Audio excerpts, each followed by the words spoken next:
मार्कास अध्याय 14। फसह तथा खमीर रहित रोटी के उत्सव के लिए मात्र 2 दिन शेष रह गए थे। प्रधान याजक तथा शास्त्री इस खोज में थे कि मसीह यीशु को पकड़कर गुप्त रूप से उनकी हत्या कर दें, क्योंकि उनका विचार था उत्सव के समय में नहीं, अन्यथा बलवा हो जाएगा। मसीह यीशु बैतनिय्याह नगर आए। वहां वह पूर्व कोढ़ रोगी शिमोन नामक व्यक्ति के घर पर भोजन के लिए बैठे थे। एक स्त्री वहां संगमरमर के बर्तन में शुद्ध जटामासी का अत्यंत कीमती इत्र ले आई। उसने उस बर्तन को तोड़ वह इत्र मसीह यीशु के सिर पर उंडेल दिया। उपस्थित अतिथियों में से कुछ क्रुद्ध हो आपस में बड़बड़ाने लगे, क्यों कर दिया इसने इस इत्र का फिजूल खर्च? इसे 300 दिनार से भी अधिक दाम पर बेचकर वह राशि निर्धनों में वितरित की जा सकती थी। वे उस स्त्री को इसके लिए डांटने लगे, किंतु मसीह यीशु ने उनसे कहा, छोड़ दो उसे, क्यों सता रहे हो उसे? उसने मेरे लिए एक सराहनीय काम किया है। जहां तक निर्धनों का प्रश्न है, वे तो तुम्हारे साथ हमेशा ही रहेंगे। तुम उनकी सहायता तो कभी भी कर सकते हो, किंतु मैं तुम्हारे साथ हमेशा नहीं रहूंगा। जो उसके लिए संभव था वह उसने किया है। उसने मेरी देह का अभिषेक मेरे अंतिम संस्कार के पहले ही कर दिया है। मैं तुम पर एक अटल सच्चाई प्रकट कर रहा हूं। सभी संसार में जहां कहीं सुसमाचार का प्रचार किया जाएगा, इस स्त्री की याद में इसके इस सुंदर कार्य का वर्णन भी किया जाता रहेगा।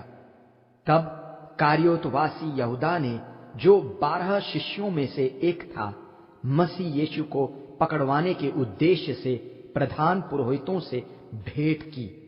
इससे वे अत्यंत प्रसन्न हो गए और उसे धनराशि देने का वचन दिया। इसलिए यहूदा इस अवसर में रहने लगा कि वह किसी प्रकार किसी सही अवसर पर मसीह यीशु को पकड़वा दे। अख़मीरी रोटी के उत्सव के पहले दिन, जो फसह बलि अर्पण की बेला होती थी, शिष्यों ने मसीह यीशु से पूछा, हम आपके लिए फसह कहां तैयार करें? आपकी अभिलाषा है क्या? इस पर मसीह यीशु ने अपने 2 शिष्यों को इस निर्देश के साथ भेजा, नगर में जाओ, तुम्हें जल का मटका ले जाता हुआ एक व्यक्ति मिलेगा, उसके पीछे पीछे जाना। वह जिस घर में प्रवेश करेगा, उसके घर के स्वामी से कहना, गुरु ने पूछा है, मेरा अतिथि कक्ष कहाँ है, जहां मैं अपने शिष्यों के साथ फसह खाऊं। वह स्वयं तुम्हें एक विशाल, तैयार तथा सुसज्जित ऊपरी कक्ष दिखा देगा।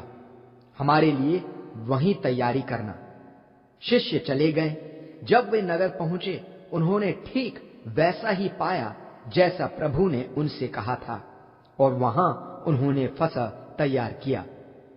संध्या होने पर मसीह यीशु अपने 12 शिष्यों के साथ वहां आए।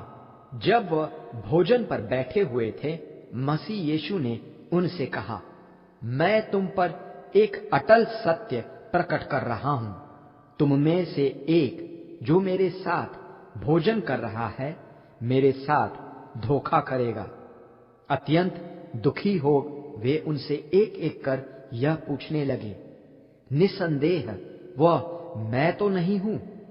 मसीह यीशु ने उत्तर दिया, है तो वह 12 में से एक, वही जो मेरे साथ कटोरे में रोटी डुबो रहा है।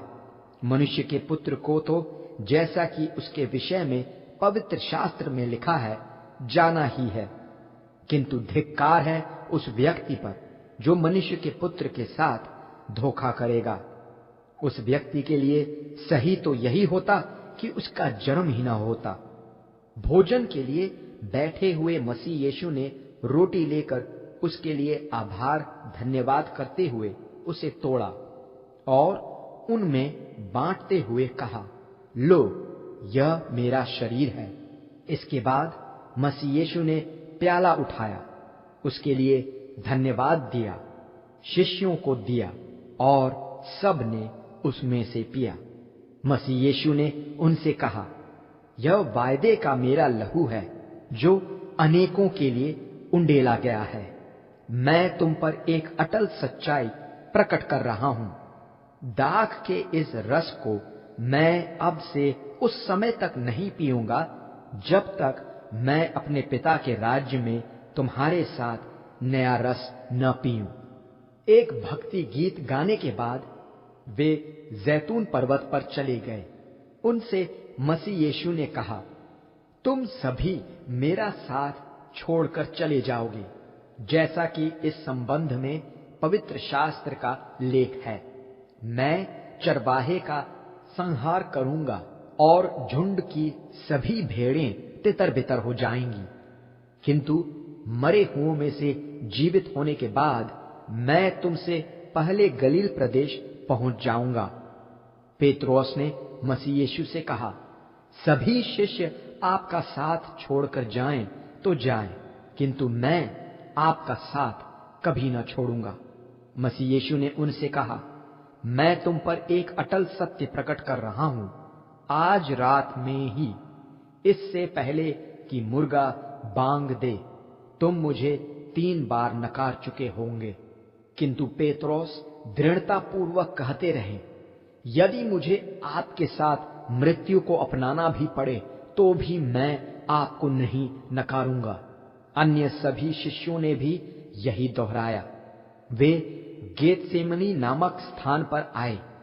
मसीह यीशु ने अपने शिष्यों से कहा, जब तक मैं प्रार्थना कर रहा हूं तुम यहीं ठहरो। उन्होंने अपने साथ पेत्रोस, याकूब तथा योहन को ले लिया। वह अत्यंत अधीर तथा व्याकुल हो रहे थे। मसीह यीशु ने उनसे कहा, मेरे प्राण इतने व्याकुल हैं मानो मेरी मृत्यु हो रही हो। तुम यहीं ठहरो और जागते रहो। वह उनसे थोड़ी ही दूर गए और भूमि पर गिरकर यह प्रार्थना करने लगे कि यदि संभव हो तो यह क्षण टल जाए। प्रार्थना में उन्होंने कहा, अब्बा पिता, आपके लिए तो सभी कुछ संभव है। मेरे सामने रखे इस प्याले को हटा दीजिए, फिर भी मेरी नहीं आपकी इच्छा के अनुरूप हो। जब मसीह यीशु वहां लौटकर आए तो शिष्यों को सोता हुआ पाया। उन्होंने पेत्रोस से कहा, शिमोन, सोए हुए हो, 1 घंटा भी जागे न रह सके? जागते रहो, प्रार्थना करते रहो, ऐसा न हो कि तुम परीक्षा में फंस जाओ। निसंदेह आत्मा तो तत्पर है, किंतु शरीर दुर्बल। तब उन्होंने दोबारा जाकर वही प्रार्थना की। लौटकर आने पर उन्होंने शिष्यों को फिर सोते हुए पाया। उनकी पलकें अत्यंत बोझिल थी। उन्हें यह भी नहीं सूझ रहा था कि प्रभु को क्या उत्तर दें। जब मसीह यीशु तीसरी बार उनके पास आए तो उन्होंने उनसे कहा, अभी भी सो रहे हो? सोते रहो और विश्राम करो। बहुत हो गया, वह क्षण आ गया है। देख लो कैसे मनुष्य का पुत्र पकड़वाया जाकर पापियों के हाथों में सौंपा जा रहा है। चलो अब हमें चलना चाहिए, वह पकड़वाने वाला आ गया है। जब मसीह यीशु यह कह ही रहे थे, उसी क्षण यहूदा, जो 12 शिष्यों में से एक था, आ पहुंचा। उसके साथ तलवार और लाठियां लिए हुए एक भीड़ भी थी। ये सब प्रधान पुरोहितों, शास्त्रियों तथा पुरनियों द्वारा भेजे गए थे। पकड़वाने वाले ने उन्हें यह संकेत दिया था, मैं जिसे चूमूं वही होगा वह। उसे पकड़कर सिपाहियों की सुरक्षा में ले जाना। वहां पहुंचते ही यहूदा सीधे मसीह यीशु के पास गया और उनसे कहा, रब्बी, और उन्हें चूम लिया। इस पर उन्होंने मसीह यीशु को पकड़कर बांध लिया। उनमें से जो मसीह के साथ थे, एक ने तलवार खींची और महायाजक के दास पर प्रहार कर दिया, जिससे उसका एक कान कट गया। मसीह यीशु ने भीड़ को संबोधित करते हुए कहा, मुझे पकड़ने के लिए तुम तलवार और लाठियां लेकर आए हो, मानो मैं कोई डाकू हूं। मंदिर में शिक्षा देते हुए मैं प्रतिदिन तुम्हारे साथ ही होता था, तब तो तुमने मुझे नहीं पकड़ा, किंतु अब जो कुछ घटित हो रहा है वह इसलिए कि पवित्र शास्त्र का लेख पूरा हो। सभी शिष्य मसीह यीशु को छोड़ भाग चुके थे। एक युवक था जो मसीह यीशु के पीछे पीछे आ रहा था। उसने अपने शरीर पर मात्र एक चादर लपेटी हुई थी। जब उन्होंने उसे पकड़ना चाहा, वह अपनी उस चादर को छोड़ नंगा ही भाग निकला। वे मसीह यीशु को महायाजक के सामने ले गए। वहां सभी प्रधान याजक, वरिष्ठ नागरिक तथा शास्त्री इकट्ठा थे। पेत्रोस दूर ही दूर उनके पीछे पीछे आ रहे थे और वह महायाजक के आंगन में भी आ गए। वह अधिकारियों के साथ बैठ गए और उनके साथ आग तापने लगे। मसीह यीशु को मृत्यु दंड देने की इच्छा लिए हुए प्रधान याजक तथा पूरी महासभा मसीह यीशु के विरुद्ध गवाह खोजने का यत्न कर रही थी, किंतु इसमें वे विफल ही रहे। निसंदेह उनके विरुद्ध अनेक झूठे गवाह उठ खड़े हुए थे, किंतु उनके गवाह में मेल न था। तब कुछ ने मसीह यीशु के विरुद्ध यह झूठी गवाही दी, हमने इसे कहते सुना है, मैं मनुष्य के द्वारा बनाए गए इस मंदिर को ढा दूंगा और 3 दिन में एक दूसरा बना दूंगा, जो हाथ से बनाना होगा। इस आरोप में भी उनके गवाह में समानता न थी। तब महायाजक खड़े हुए तथा मसीह यीशु के पास आकर उनसे पूछा, क्या तुम्हें अपने बचाव में कुछ नहीं कहना है? ये सब तुम्हारे विरुद्ध क्या क्या गवाही दे रहे हैं? किंतु मसीह यीशु ने कोई उत्तर न दिया, वह मौन ही बने रहे। तब महायाजक ने उन पर व्यंग्य करते हुए पूछा, क्या तुम ही मसीह हो, परम प्रधान के पुत्र? मसीह यीशु ने उत्तर दिया, जी हां, मैं हूं। आप मनुष्य के पुत्र को सर्वशक्तिमान के दाएं पक्ष में आसीन तथा आकाश के बादलों पर लौटता हुआ देखेंगे। इस पर महायाजक ने अपने वस्त्र फाड़ते हुए कहा, अब क्या जरूरत रह गई किसी अन्य गवाह की? तुम सभी ने परमेश्वर निंदा सुन ली है। क्या विचार है तुम्हारा? सबने एक मत से उन्हें मृत्यु दंड का भागी घोषित किया। कुछ ने उन पर थूकना प्रारंभ कर दिया। उनकी आंखों पर पट्टी बांध कुछ उन्हें घूंसे मारते हुए कहने लगे, कर भविष्यवाणी। और प्रहरियों ने उनके मुख पर थप्पड़ भी मारे।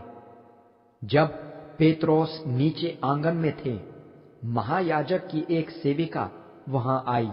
उसे पेत्रोस वहां आग तापते हुए दिखे, इसलिए वह उनकी ओर एकटक देखते हुए बोली, तुम भी तो यीशु नाजरी के साथ थे। पेत्रोस ने यह कहते हुए नकार दिया, क्या कह रही हो? मैं इस विषय में कुछ नहीं जानता, मेरी समझ में कुछ नहीं आ रहा है। और वह द्वार की ओर चले गए।